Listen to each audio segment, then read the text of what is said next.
Howdy adventure builders, I am back. I want to take a very quick minute just to talk about using currency in an adventure that you build. Before I get started, I wanted to thank Ray T. He's one of my patrons. Thank you, Ray. You are helping me buy food and pay rent, and I appreciate you. Now, talking about currency. When I say currency, I mean using some type of object that players need to collect in order to gain entry to the next stop.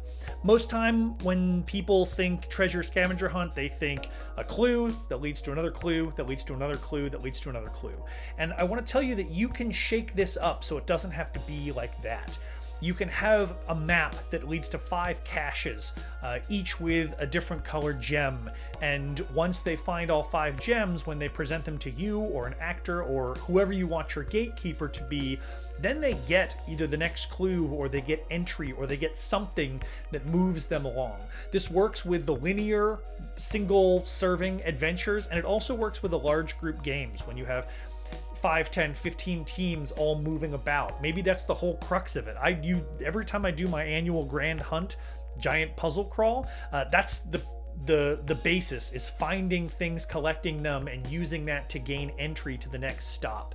It's a great way to think about things, and you can also kind of set the tempo and set control, and you can give yourself an out. Maybe there's 10 gems, but teams only need to find 8 before they can move on. And then they have a little bit of control as to whether or not they want to choose this one or this one. They can play to their strengths. You can give them a little bit more, I don't know, ownership over how they beat the game, which feels really good and is really fun.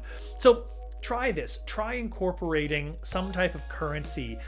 Maybe you have a theatrical friend or an actor that you bring in and they send them on a fetch quest to go find 5 different color keys or something like that. And then once they give those keys to your gatekeeper, then they move on. I hope this is helpful. I would love to hear about the adventures that you build if you incorporate currency. If you want to play test something, if you have a puzzle you're trying to put together, head over to my Discord server. There is a channel there specifically for playtesting where there are people of all different levels that'll work through puzzles and give you their feedback so you can make sure that it's perfect by the time it's set for the game that you build. Once again, my name's Chris. I am the architect, and happy building.